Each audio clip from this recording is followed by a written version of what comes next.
আসসালামু আলাইকুম বন্ধুরা, ভাইয়েরা সকলে জানেন আমার আজ 9 মাস আগে একটা গাড়ি, এই যে দেখেন এই ছেলেটা, এই যে বাইন্দা তুচি দেখেন পিছনে হাত দিয়া, হ্যাঁ এর গাড়ি দিছিলাম। সে 3টার সময় তার থেকে সে বললো যে চলে নিয়ে গেছে কয়া দেখেন এই মুক্তল চলে নিয়ে যায় কয়া রাত 9টার সময় আসছে, আসে বলে যে গাড়িটা দাদা নিয়ে গেছে গা। হ্যাঁ আমি বলি যে কেন তুই তেয়ালে এখন বললি কেন? সে যাই হোক 3টা সাড়ে 3টার ঘটনা, রাত 9টার সময় এসে বললে কেউ মানবে? তারপরে মানছি। পরে বাইদি ভাই জানি যে ওরা বাপপুতে ষড়যন্ত্র করে এই কাজটা করছে, বিক্রি করছে, আমার গাড়ি বিক্রি করছে। তারপরেও আমি অনেক অনুরোধ করছি, সুযোগ দিছি, কিস্তি তুলে তাদেরকে দিতে চাইছি যে কিস্তি তুলে দেবো, তোরা টাকাটা দিয়ে দে, কিস্তি আস্তে আস্তে পরিশোধ করিস, নাকি মিছা কথা এই কইছি না? আচ্ছা, তার বাপ মারের কাছে যে আমি অনুরোধ করছি, তারা আসে নাই।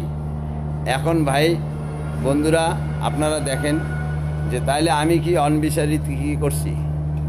আমি তাদের সাথে নরমভাবে তার বাবারে আমি অনুরোধ করছি যে চাচা এটা একটা ফয়সালা করেন।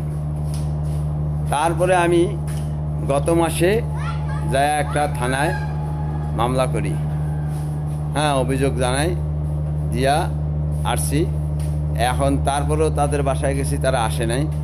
আজকে তাকে 4 হোটেল থেকে ধরে নিয়ে আসছি। হ্যাঁ সে পলায় ছিল, আজকে ধরে নিয়ে আসছি। এই যে এখন বাইন্দা রাখছি, দেখেন পিছন মুড়া বাঁধ দিয়া, এই দেখেন বাইন্দা রাখছি। এখন বন্ধুরা আপনারাই বলেন আমার এইভাবে 4টা গাড়ি নিয়ে গেছে। আরেক ড্রাইভার এরকম দেখছেন ছবি দিয়ে তাকে আমি দিছি, 6,000 টাকা আগের দিন নিছে, পরের দিন আমার গাড়ি নিয়ে সে ভাগছে। হ্যাঁ একদম সুপরিচিত ছিল, এরকম তার গাড়ি ছিল আমার গ্যারেজে, গাড়ি বিক্রি করছে, রাখছে, এরকম করতে করতে নিয়ে গেছে। এইভাবে বিশ্বাস যোগে, হ্যাঁ বিশ্বাসের অমর্যাদা করে এরা। যাই হোক দেখেন তার চুলের কাটনি দেখেন, খুব সুন্দর চুলের কাটনি। তাহলে এদের কি ভালো মানুষ বলবে? আপনারাই বলেন। এরা যে চোর, এটা প্রমাণ, এটা জাজ্জলিমান চাক্ষুষ প্রমাণ দিচ্ছি আপনাদেরকে। আপনারা হয়তো মনে করবেন যে এই মুরব্বী, হ্যাঁ মিশাতা বলে, এই মুরব্বী হয়তো ড্রাইভারদেরকে সাথে আর খারাপ আচরণ করে। আমি তাদেরকে অনুরোধ করছি যে তোমরা আস্তে আস্তে টাকাটা দিয়ে দাও। দেখা পর্যন্ত করে না, আসে না। আজকে ধরে নিয়ে আসছি। হ্যাঁ স্বেচ্ছায় তারা আসে না, স্বেচ্ছায় একদিনও আসে বলে নাই যে দাদা হ্যাঁ আমি অমুক দিন আসবো, বা ও চাচা ওর বাপও আসে নাই, মাও আসে নাই। কিরে সুযোগ দেয় নাই? হ্যাঁ দিছিলাম। তাহলে এত মাস তোরা দেখা করস নাই, এখন কি এইটার জন্য সাজাভুক্ত কি তোরা পাও না? তুই সাজা পাও না? হ্যাঁ সাজা পাও না?